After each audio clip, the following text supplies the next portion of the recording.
en France sur près de 300 000 hectares, dont un quart destiné à la déshydratation, la luzerne est un fourrage riche en protéines. C'est une filière courte, de proximité et tracée.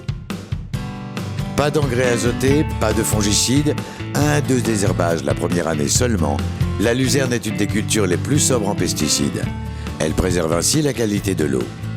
Grâce à son couvert permanent et à sa conduite écologique, la luzerne offre gîte et couvert à une grande diversité d'espèces animales.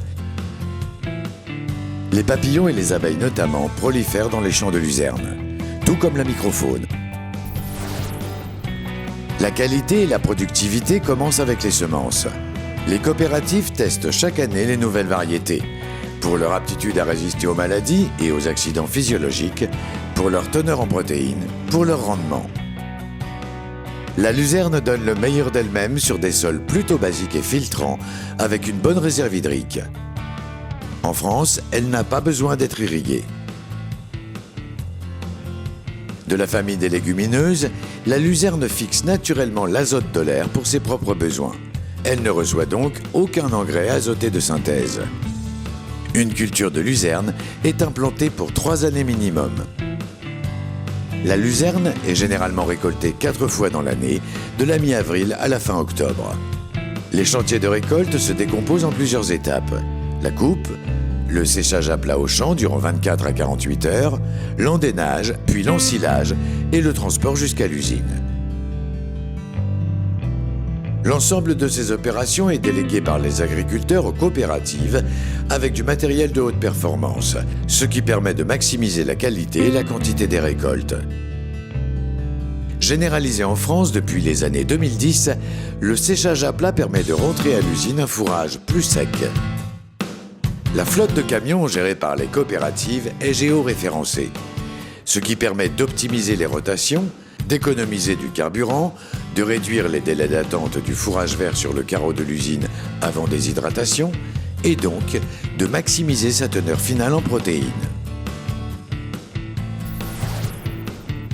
La biomasse a fait son entrée dans le mix énergétique de la filière ces dernières années, contribuant, comme le séchage à plat au champ et l'optimisation de toutes les étapes du process industriel, à réduire l'empreinte carbone de la filière. Les usines garantissent la maîtrise de la sécurité des produits alimentaires qu'elles fabriquent, conformément aux exigences nationales et européennes en vigueur. Qui plus est, aucune substance exogène n'est introduite durant le process.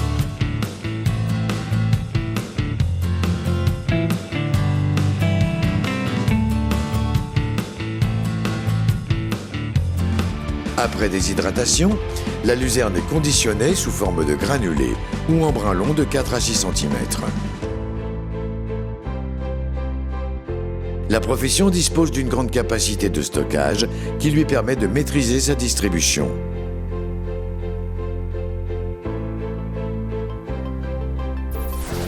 Une traçabilité à la parcelle, une filière courte, sans intermédiaire, constitue un gage de sécurité pour les clients.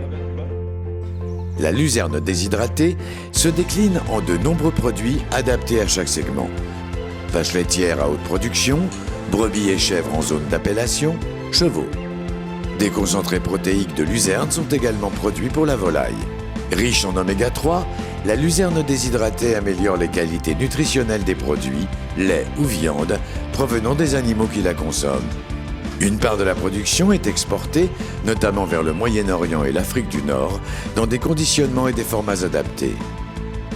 Emblème de l'agroécologie, fournisseur de protéines végétales de proximité d'une grande valeur nutritionnelle, la luzerne déshydratée constitue une réponse durable aux enjeux de l'agriculture européenne et mondiale.